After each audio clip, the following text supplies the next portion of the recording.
Hello, everyone. It's almost 9 o'clock. Good morning. It feels early for Saturday. I'll give everybody a minute or two to get settled. So let's get started. Good morning. Welcome to Kingston WritersFest. My name is Julie Leclerc. I'm chair of the board of directors for the WritersFest. I'm very pleased to present the importance of oral histories in reframing history. I would like to begin by acknowledging that the land from which we generate this online presentation is a traditional territory of the Anishinaabe and Haudenosaunee peoples. We gratefully acknowledge these indigenous nations for their historical and ongoing guardianship of this land. We agree to peaceably share in responsibility for stewardship of this land, its waters, and all of its biodiversity. All those who come to live and work here are responsible for honoring these relationships in the spirit of peace, friendship, and respect.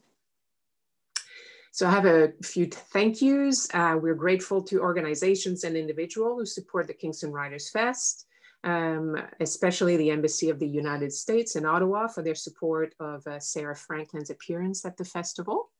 Also Canada Council, Heritage Canada, Ontario Arts Council, City of Kingston, and Kingston Arts Council, thank you. And special thanks to Tourism Kingston for their marketing support and to all of you who've donated to the festival.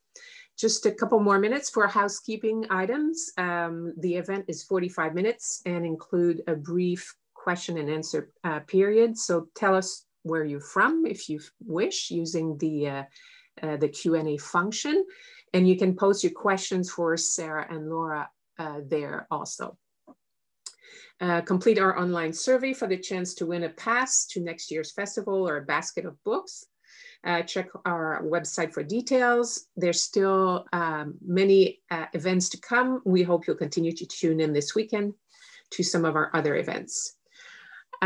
So here to say a few words on behalf of the Embassy of the United States in Ottawa is the cultural attaché, Susan Bridenstine. Hi, Susan. Thank you, Julie. Good morning, everyone. Thank you for joining us today. I had the great privilege of sitting in on yesterday evening's conversation between authors Sara Franklin and Lindy Mashevsky as they spoke about the meeting points of American and Canadian foodways. I'm excited to be back this morning for a deeper dive with Sara, who is joined by Kingston author Laura Murray. Those of you who tuned in last night already know that I'm a great lover and collector of cookbooks.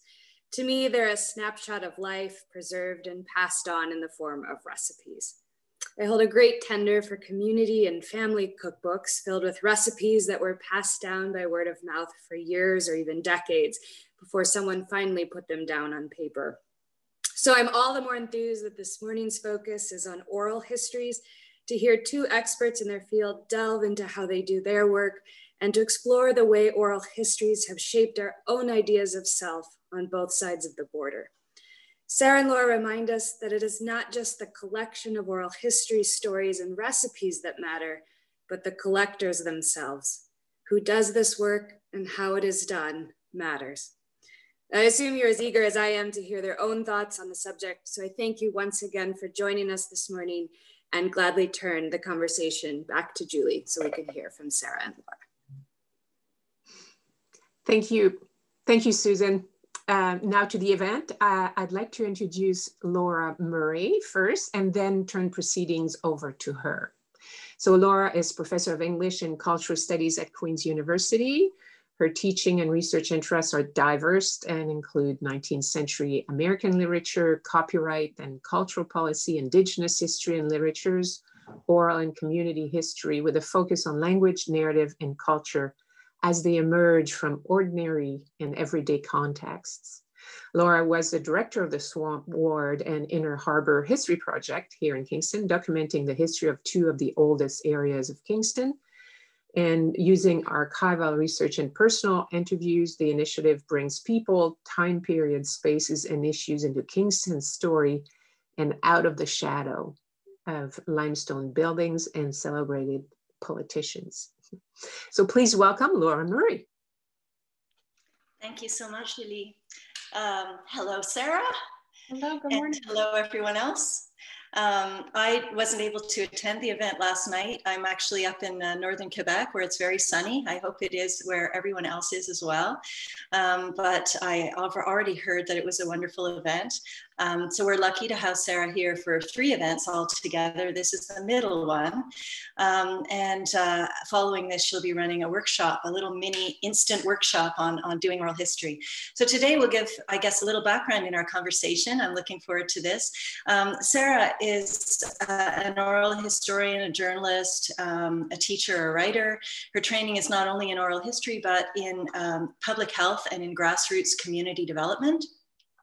She, as many of you know, is one of the authors of the Phoenicia Diner Cookbook, but she also has edited and initiated a book about Edna Lewis, who was an African-American chef and cookbook writer of the 20th century. And her current project that she's working on, insofar as we can all work on things these days, it's a little difficult time to get things done, is a book about Judith Jones, who was a New York City editor and a major editor of 20th century.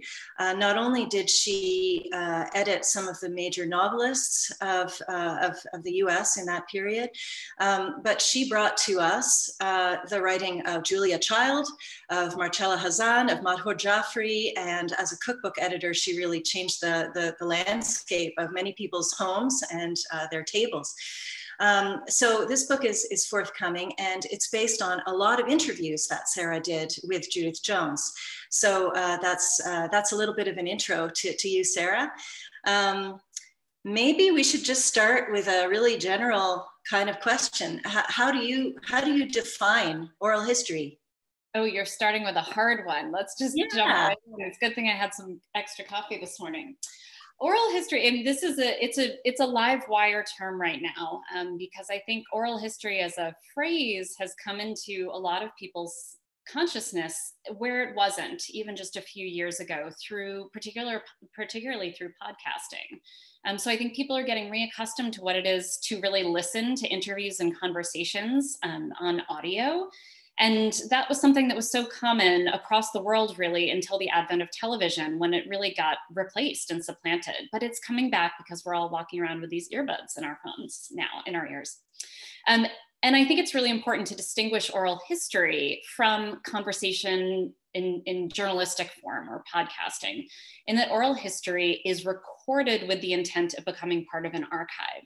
And to me, that is really the fundamental difference between journalism that is recorded for audio purposes and oral history as kind of an ethics, really, and an approach.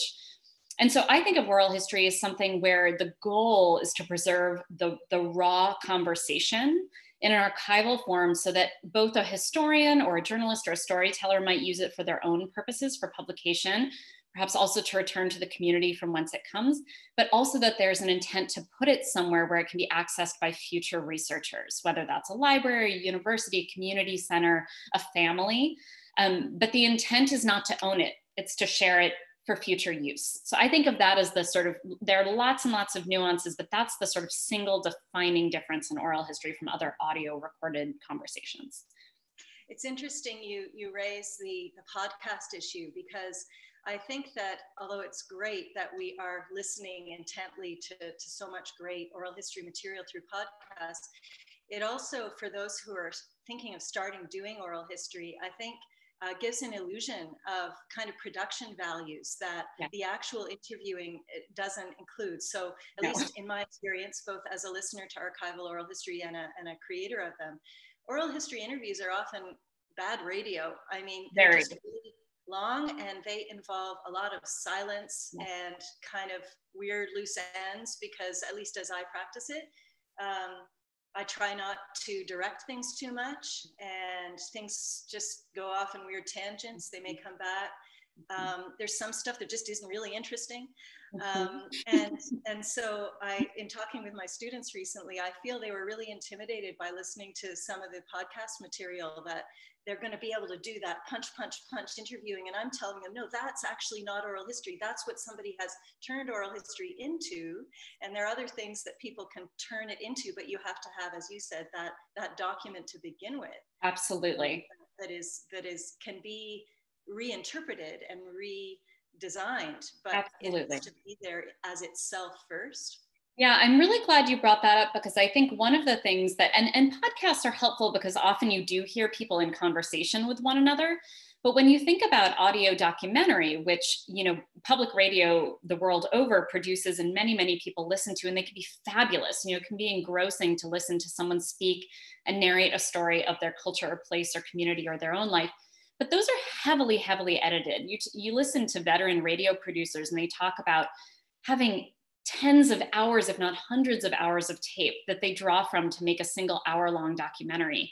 And I think that has to be part of thinking about oral history from the jump, is not only what you hear, but what's omitted, what's been edited out, and also the immense power of editing to shape the story that a listener eventually hears. That is not the way the story comes out of someone's mouth. And particularly if the conversation partner or the interviewer has been taken out, has been edited out of that, a listener can get the impression that someone has just spontaneously told their story like that. And that is not at all true. It almost never happens that way. That's like assuming a book is just sort of birthed, you know, someone sits down at their computer with a pen and paper and writes a finished novel or finished memoir. It simply isn't done that way. And so to understand that the kind of source, the wellspring of oral history is conversation, which I think of as another really important defining feature. It is born of conversation between two or more people. It is not something that just sort of erupts spontaneously in finished form. Mm-hmm. And that raises interesting questions for how it's presented as well. As yes. You say, if you cut the interviewer out. A student asked me recently, is there less need for oral history now that more people have direct access to media that allow them to kind of say their truth, to give their testimony? And we see this so much in all the Black Lives Matter protests and other kinds of, you know, political phenomena that are happening around us. And I thought that was an interesting question. I guess one of my answers was that there's the question of archiving. That's one thing. And another is, who feels empowered to sit down and talk to their phone? And what kind of talking arises out of that talking to the phone? And how is it different from an oral history interview? Do you have some thoughts on that? Absolutely. I mean, I think, you know, a monologue is not the same. A sort of statement of self is not the same as an oral history. That's not to say it doesn't have value. It has tremendous value. But oral history is born of conversation. There is someone prompting and there is someone responding. And in a perfect world, that emerges into this really reciprocal relationship where both people are really prompting one another to go deeper and deeper and deeper into a subject. But the idea that there are two or more parties that are engaging in a relationship, to me, cannot be replaced by something that is monologue, by someone sitting in their home or someone recording from a protest, their own sort of self-statement. It's tremendously different. It's so different than what happens when people get together and begin talking. And because you know, I'm a writer and a journalist, and I think of kind of a lay audience or a popular audience when I write, but I'm also an academic by training. And in the academic field of oral history, this comes up again and again when people say, well, what's so special about oral history? What makes it different than a letter someone wrote, and that is the same as if someone sat down and interviewed that person? I say, no, because if you look through the kind of ethics of oral history and what it's born of, it is a relational method. It means that it has to be conversational. It has to be dialogic in nature. Because part of what happens is someone makes a statement and someone else prompts them to say, well, what do you mean? Or can you go a bit farther with that? Or that makes me think of da, da, da, da, da, da, da. And that's how you end up digging beneath the surface, which is what oral history is uniquely really well positioned to do, is sort of take a surface level narrative and then burrow beneath it. And I think that can't be replaced by someone speaking on their own behalf spontaneously and hitting record while they do it and then turning it off. Well, I suppose the other thing that the interview records is the blind spots and preoccupations of the interviewer, right? Of course. And then it becomes a historical document in that way as well. So if the two people are talking about something that happened in the past, for example, on the one hand, it's about that past, but it's also about that present moment of the conversation of them together. Right, and it's about the two people. Yeah, and you know, oftentimes, even if I listen to my own interviews that I've done, I think, wow, why didn't I ask that? Or why did I ask this? So the interviewer becomes part of the, you know, and so later on, when people listen to it, they can critique it with that in mind as well, and think, oh yeah, that must have been 2020. She was so obsessed about this and that, and she didn't even think to ask about these other things. Yeah. That's right. And I think that's one of the ways that oral history becomes really exciting for young people in particular. And I hear this from my students all the time, is how bored they have been by the teachings of history as young people growing up in grade school. And even sometimes at the university level, even when that sort of more critical thinking begins to develop, but that history is taught as though it just is what it is, right? That no one's interpreting it, but it is written as fact, and that's just what it is, and it's indisputable. But of course, there's always been a historian interpreting history and putting it in a textbook or putting it in a book of history or a documentary film. But that process is so carefully shaded in traditional tellings of history. And oral history says, let's look at that, because that's actually really important. The filter or the lens through which you're getting the telling of history is really important. And that's as much about the historian as it is about the subject or the narrator. And so it actually demands a much more difficult process of self-reflection on the process, on the part of the interviewer, but also of whomever is consuming the history, to say, I can't look at this without a critical lens. And so it calls upon a different set of skills and interpretive sort of critical lenses for everyone who comes into contact with that. I think particularly, you know, we're seeing this so clearly in the US right now. It's crucial, or else so much gets missed to the point where it really gets forgotten historically. And that's really problematic in real terms. So maybe you're touching on one of the questions that was given to us as a prompt, which is to think about the status of fact in oral history. And to tell you the truth, I find that question a little, well, people always ask that question. And in a sense, I wonder, well, why is it such an obsession with oral history that people are worried about fact more than they are with other kinds of archives? But it's an important one. So do you have anything to add about that? Yeah, you're right. It does always come up. People are kind of obsessed with this notion of fact. And you know, I think that speaks to our need for kind of concrete evidence when we think about what's happened in the past and how we might use it to move forward. But I think it's equally as important to think about what fact silence is, which is feeling, right? If you foreground fact, if you highlight fact and event, dates, numbers, places, census data, things like that, then what you quiet out is people's lived experience of their lives. And if you think about the things that actually move human history forward and have across time, desire, anger, old chips on the shoulder, right? All the things that actually create movements and wars and migrations, it's feeling. But traditional history doesn't make much space for feeling. And in fact, it tells us that it's not part of the record because it's not verifiable, it's not factual. And oral history flips the script and says, well, you know, in a lot of cases, not in every case, of course, we have lots of cultures and peoples whose records have been destroyed if they were ever there in the first place. But in lots of cases, we do have plenty of fact to work with. We have the kind of scaffolding that we need to understand the timeline of something. So if you imagine fact as the trunk and the branches of a tree, then the feeling and the lived experience can be the foliage, right? It can be what gives it contour and shape and shadow and what makes it interesting and what changes over time. So in my understanding of history, you really can't, ideally, you don't have one without the other. You have a kind of fact-based history that gives you an understanding and a kind of framework. And then you have things like oral history and correspondence and memoir that are much more based in daily lived experience that help you understand what it was like to live or what someone was thinking that drove their actions, that led to that event that landed up, you know, in a newspaper or something like that. So I'm not particularly concerned about fact because I feel like we've spent enough time on fact. We've ignored all this other stuff. And what if we spent more time attending to that And then maybe we'll sort of eventually achieve something like balance, where we have a lot of both. I mean, if we get at what means something to people, then that's going to be far more interesting history. Sure. And more significant in a sense. But I might take it another direction, which is to say that feelings are fact, you know, and memory is fact in a way. And that this is maybe touchy to say in this moment when we're very worried about fake news and, you know, counterfactuals and how do we sort out the truth from the non-truth. But somebody who remembers an event in a way that it historically, factually did not happen, if that's the way they remember that event, that memory is a fact that we have to deal with. Agreed. You know, and so understanding memory and why people remember things the way they do, and what that serves them. You know, the way people feel like they have to remember their childhood as happy, even if it wasn't happy.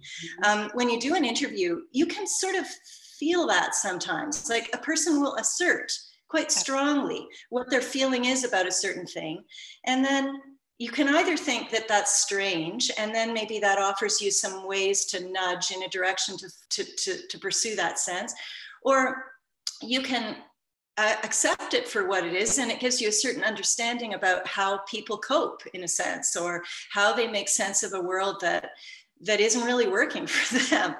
And sure.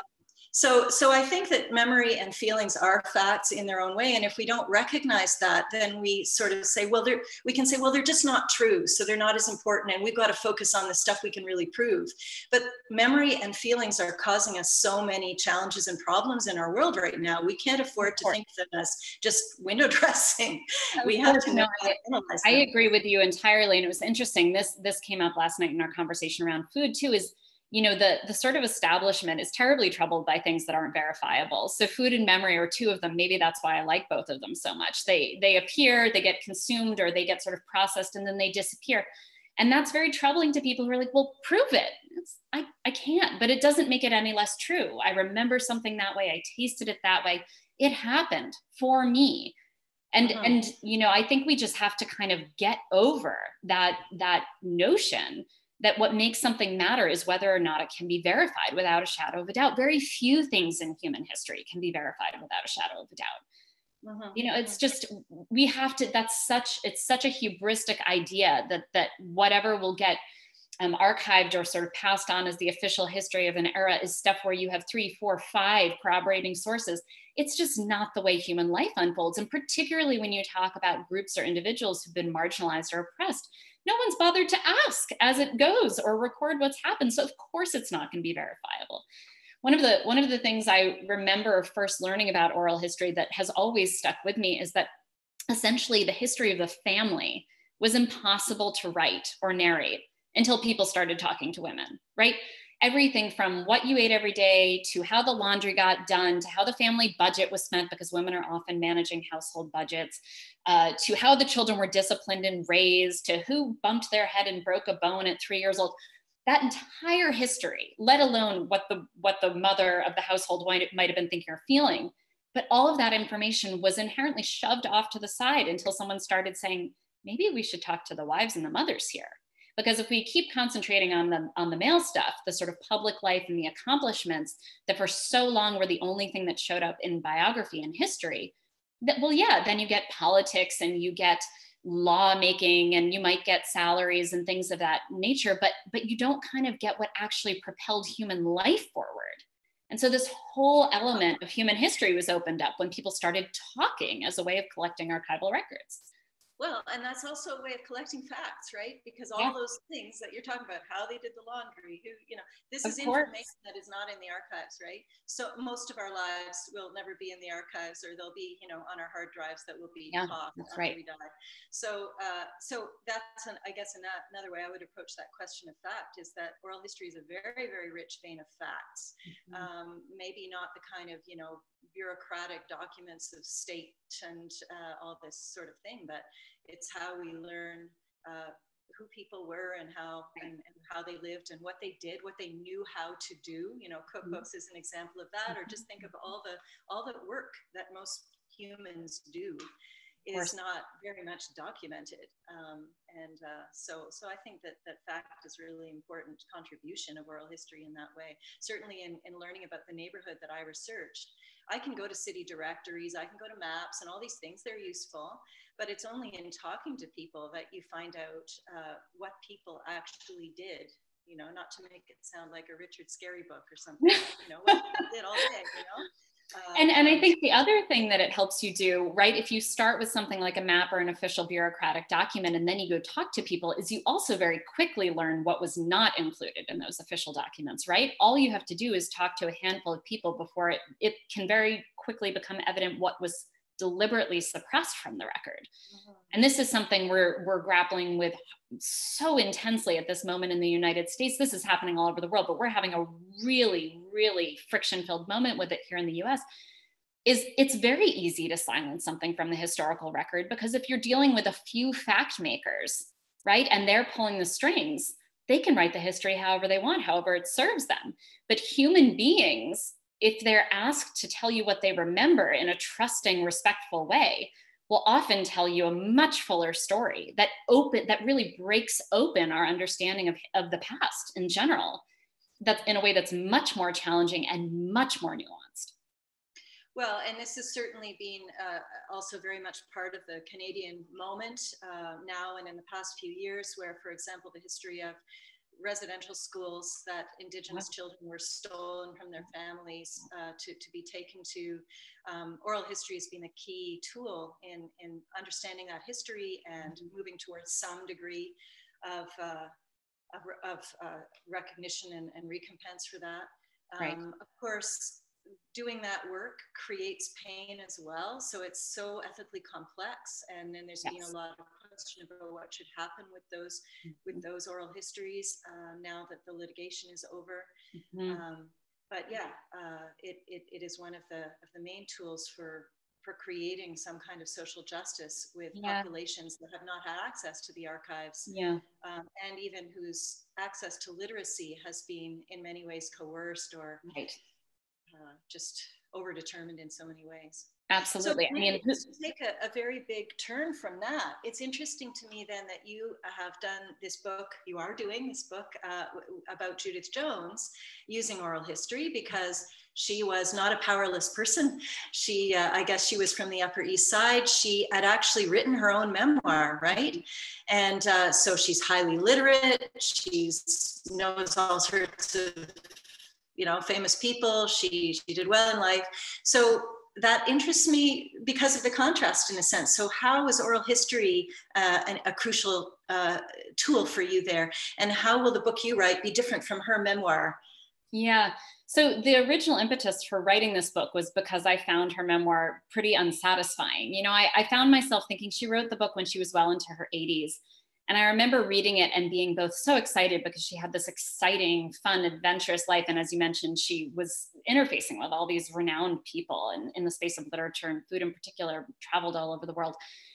But it was so flippant in a way. There was no pain, there was no conflict. There never even seemed to be major turning points in her life. And I found myself thinking, you cannot live 8+ decades, right, without having moments where you have to look deeply at yourself, where you might have to come into conflict with the people that you're working and living with.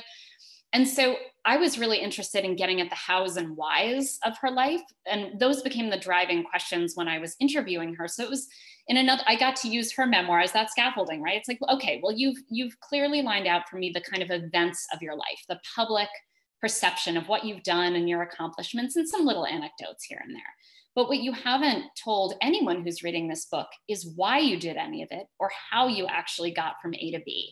And particularly, I think when you're talking about women who are forerunners in their field, those become really important questions, or else those processes seem like they happened magically or so easily, which of course, over the span of 6 months of talking to her, it became, you know, wholly obvious that none of it was easy. There were lots of step backwards and sideways and a lot of subversion and craftiness that was involved in all of that. But the thing that I was most interested in is that, you know, I think like for most of us, personal relationships are most of what drove her life forward and sideways and backward, and caused her to make certain decisions and have certain kinds of desires, and also say no to certain kinds of things because she thought she would be punching above her weight and she might lose some of her status, or she might insult her husband, who was also aspiring in the literary world. And those things become really, really, really important.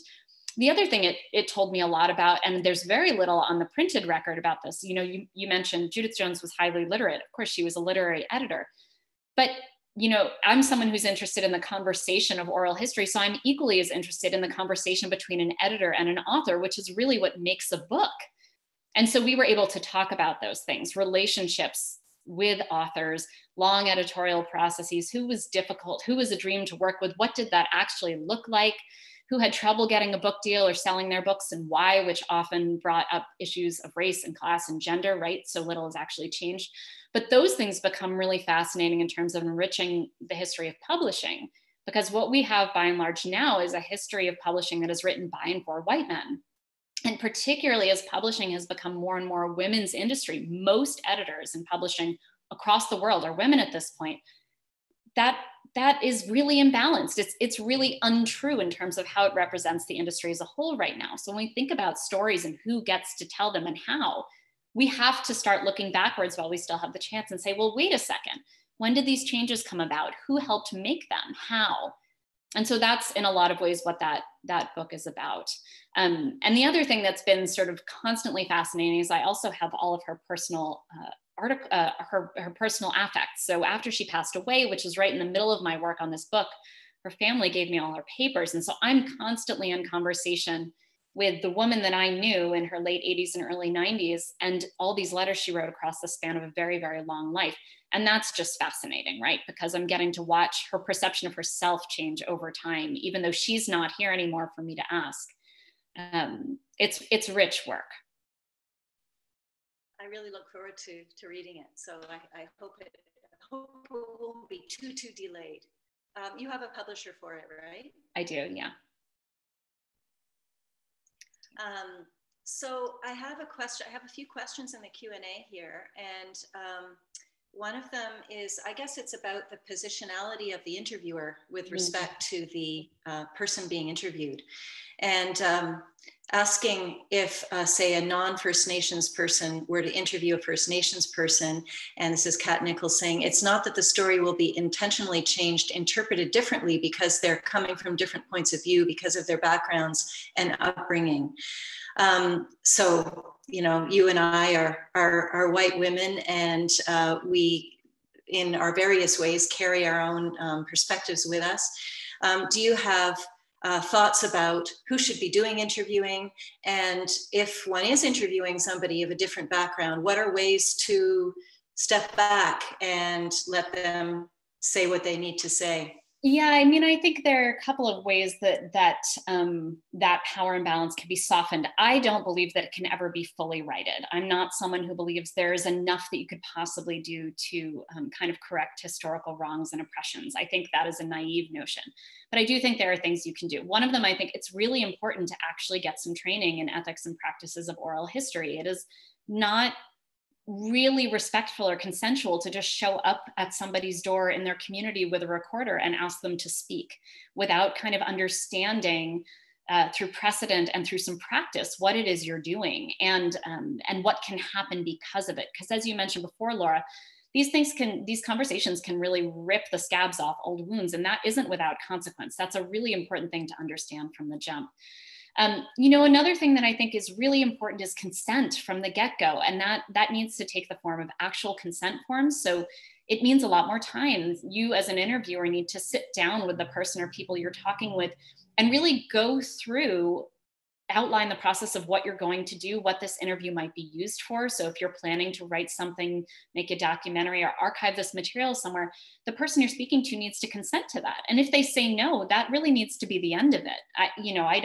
I see that as a non-starter.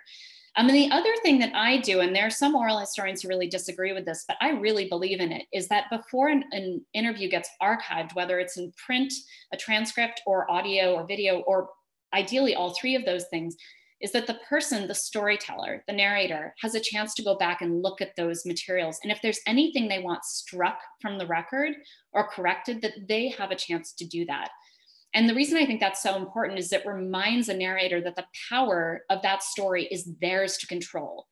And there's no use, there's no sort of, there should be no intention of a gotcha moment, right? This shouldn't be, it shouldn't be exploitational in any way. So even if as an interviewer, something came up that you think is important or poignant, if your narrator says, I don't want that to be public, or actually, I think that that didn't really properly articulate what I meant to say, to give them the power to go back and change the record, because the record is theirs. It's not yours. You're a conduit as an interviewer. You are not the owner of that story. So I think it takes a huge amount of work. It takes a huge amount of time. It can be a little like herding cats sometimes, but it's really, really important to do this work properly and respectfully.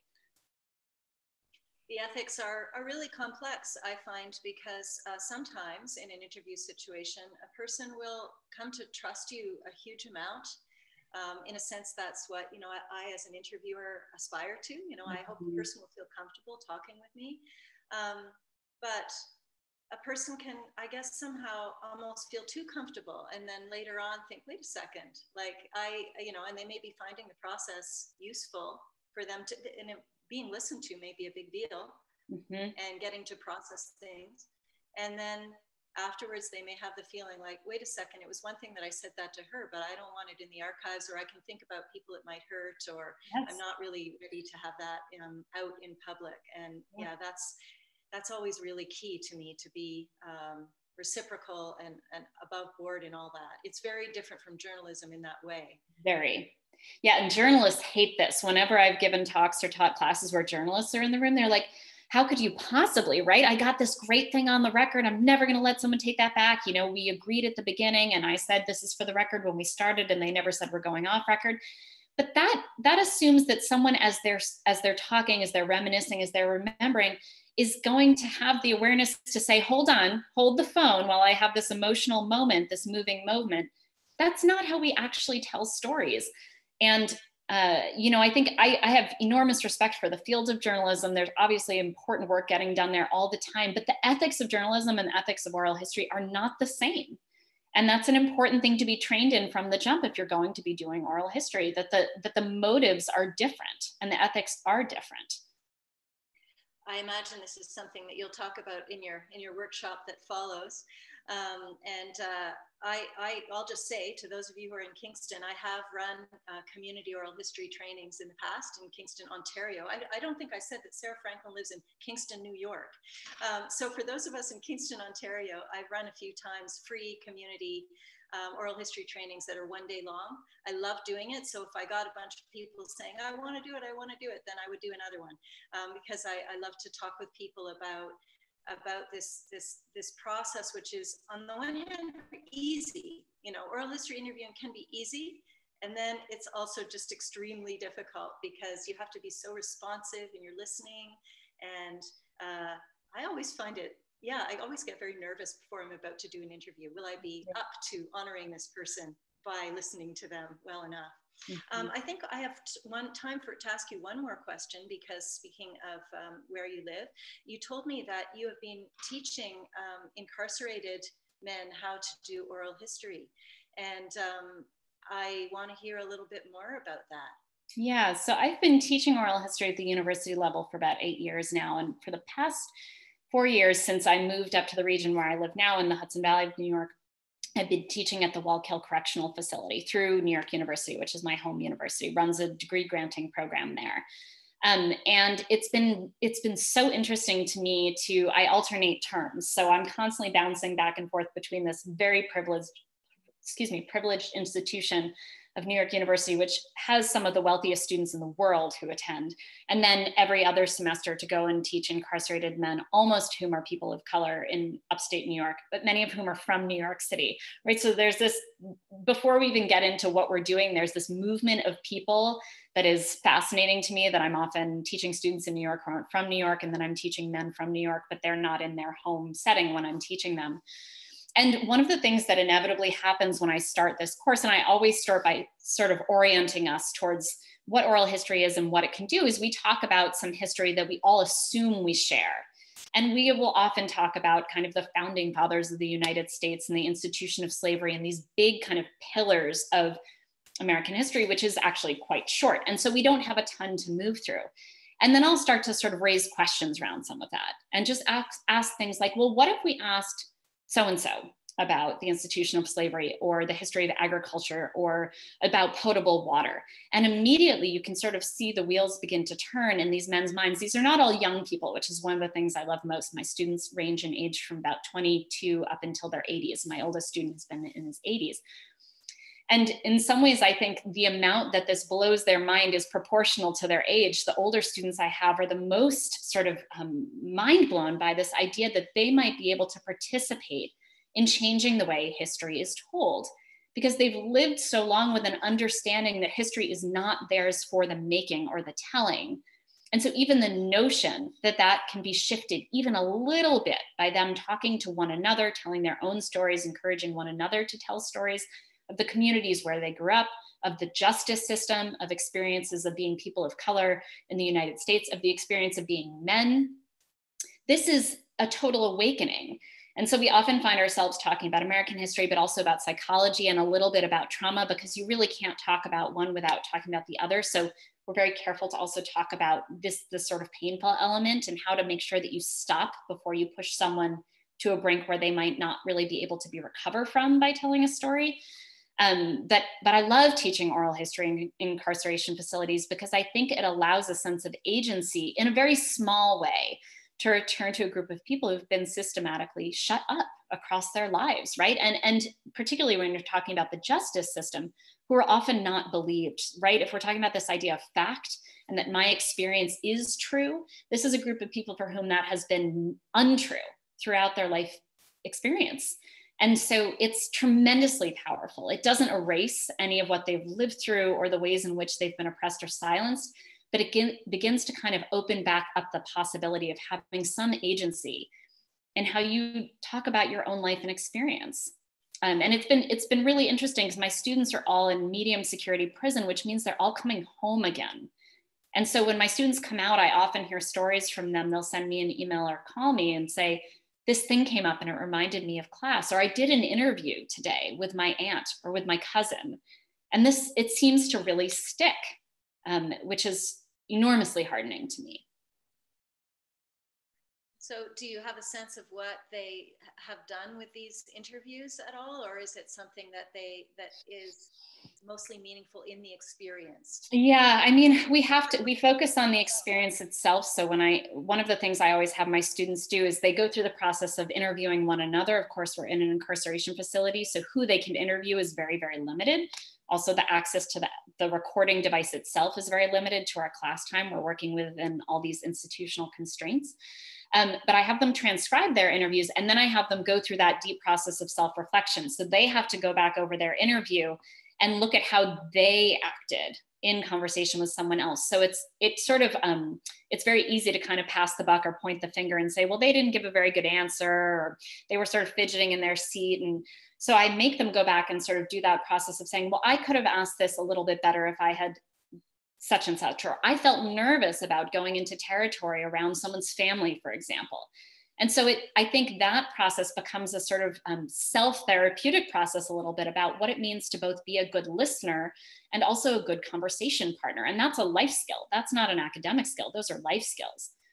And when you're talking about a population who is potentially getting released from confinement, involuntary confinement, and then reemerging into society, those skills have real world application and implication.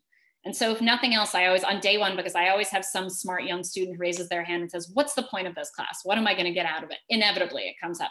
And I say, if nothing else, you will ask better questions and be a better listener. And then there's silence, because I think, that's a tall order. And, it's a hard one for a student to say, well, that won't be useful for me, because that's useful for everybody. So we really should all be oral historians then. You're talking to an oral historian, so I would say yes, but I sing the gospel here. Yeah. Well, we're really out of time at this point, especially because you are going to start another workshop in 15 minutes. So I think we have to wrap things up, and I should turn things over to Julie. But I wanted to thank you so much. I'm so glad to have met you. Maybe we'll meet in real life at some occasion. We're not that far away from each other. Yes, maybe we'll teach together one day, Laura. It might be. Okay, thank you. It was really a pleasure. My pleasure as well. Thank you so much, Laura. Thank you. Thank you, Laura, and thank you, Sarah, very, very much.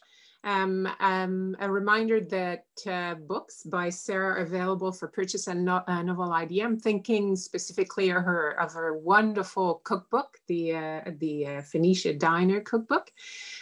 So Novel Idea, our local bookstore, carries Sarah's book. Thanks to Novel Idea, to Penguin Random House, and thank you for joining us and for supporting Kingston Writers Fest, of course. And be sure to check our website for dates and times, and to register for any other events. The festival is not over. Thanks again. So bye for now. Thank you. Bye-bye.